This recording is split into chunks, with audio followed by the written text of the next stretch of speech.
Bonjour et bienvenue dans Monte à Terre, votre émission nature de TVM. Cette semaine, nous partons à la découverte du parc urbain en compagnie de Christophe Canu, qui est responsable aux espaces naturels sensibles, et de Jean-Louis Le Turet, qui est président de la société de chasse. Allez, c'est parti. Donc je suis avec Christophe Canu, qui est responsable des espaces naturels sensibles. C'est bien Christophe? C'est ça. C'est cela. Et monsieur Le Turet, Jean-Louis Le Turet, qui est responsable de l'association des martins pêcheurs. Voilà, tout à fait. Donc déjà, est-ce que l'un comme l'autre, vous pourriez revenir un petit peu sur l'historique de ce parc? Oui. Christophe peut-être? Oui, tout à fait. Donc, dans les années 90 et quelque chose, 88-90, il y a eu un début d'exploitation de carrière. Donc ça a été la carrière Gobita, ça a été après Redland, puis Lafarge. À l'issue de ces travaux, la gravière a été mise en état et transformée en étang.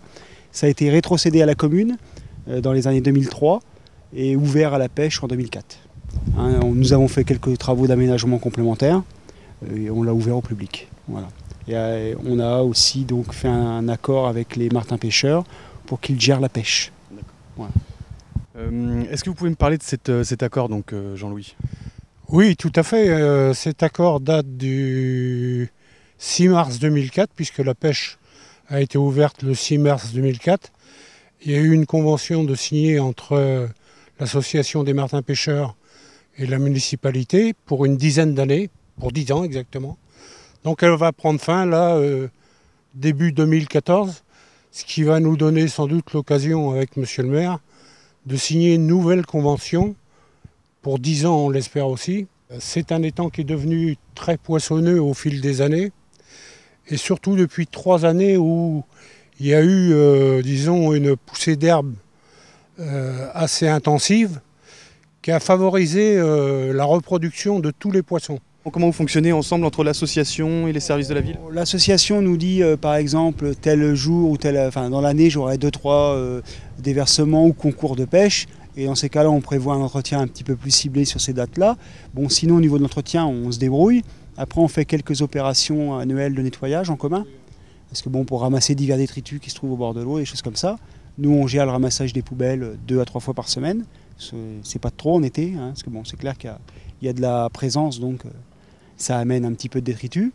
Et puis, au niveau de l'entretien, on fait un fauchage par mois, hein, puisque c'est suffisant. Le but du jeu n'est pas avoir un green, hein, c'est un espace naturel.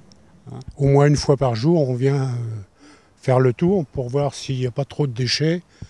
On ramasse les déchets en accord avec les espaces naturels sensibles. Mais on nettoie nous-mêmes aussi également 2 ou 3 fois par an, dont une grande matinée de nettoyage qui a lieu début mars. Et là, on fait appel à tous les bénévoles. On a toujours une quarantaine de personnes qui sont présentes cette matinée-là. Et on termine cette matinée par un repas très convivial offert par la municipalité.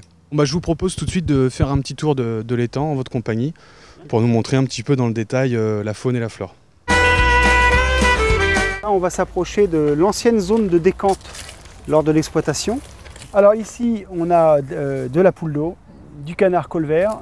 On a depuis quelques années un couple de cygnes qui se reproduit entre 5 et 7 signaux par an. Hein, on dit signaux, c'est assez marrant, comme un jeune cygne s'appelle comme ça. On a des grèbes huppées, qui sont des oiseaux migrateurs, mais qui viennent nidifier ici.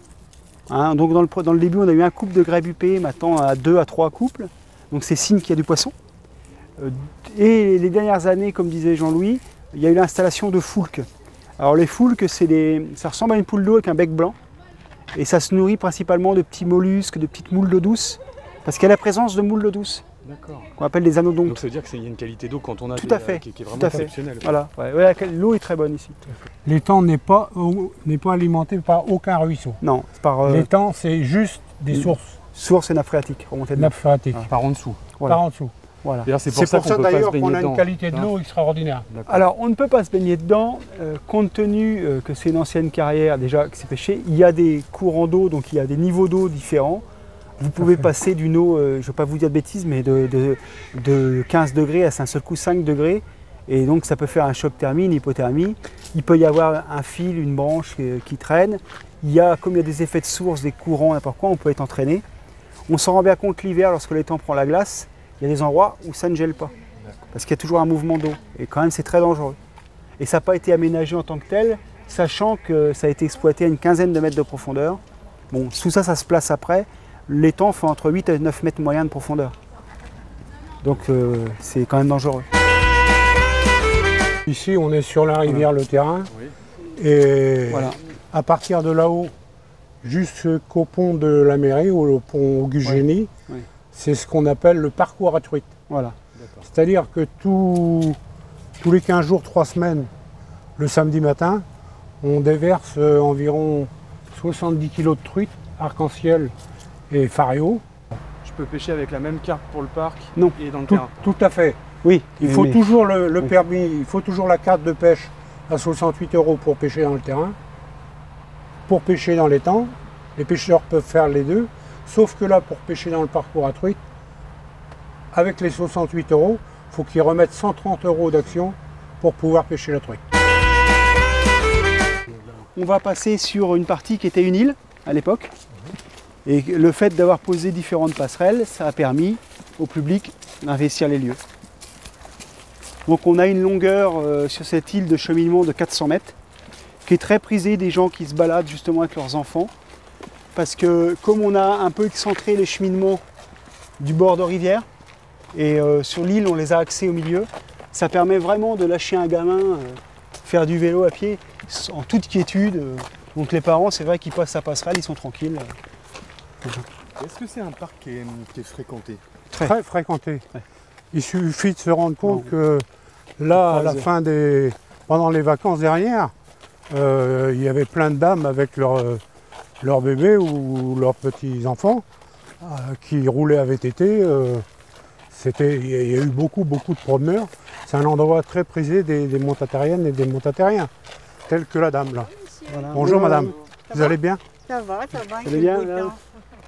Avec un bouton. Et ouais, la dame passe tous les jours ici. Et sur la droite, c'est des zones qu'on ne fauche pas, ce qui permet qu'il y a des plantes naturelles qui s'installent. Ce que je tiens dans ma main, vous voyez ici qui est violet, c'est de la menthe sauvage. Je te propose de sentir, tu vas te rendre compte. Oui, ça se sent. Hein? Et là, vous voyez bien qu'il y a plein d'insectes, des bourdons, des abeilles, des papillons. Il y a des petits rongeurs qui se mettent dans les herbes sèches et tout. Il y a des couleuvres, des orvets. C'est la nature. On a créé cette petite loupe d'eau. C'est pour la reproduction des batraciens. Alors je vais essayer d'écarter un petit peu pour voir si on voit de l'eau. Oui. À mon avis, tu n'en verras pas. Si, il y en a. Si, il y en a. Il y avait des grappes d'œufs de grenouilles à foison là au printemps. Là, dès qu'il va repleuvoir en hiver, le niveau d'eau va remonter. Elle va se remplir. Sur notre gauche, nous avons le ponton handi-pêche. C'est un ponton qui est aménagé et qui a été conçu spécialement pour permettre aux personnes en fauteuil de venir pratiquer la pêche. Donc ils ont derrière moi une rampe à 4% avec des chasse-roues droite et gauche pour éviter de sortir du cheminement, qui leur permet d'arriver sur un paletage bois. Donc ils peuvent bouger leur chariot comme ils veulent.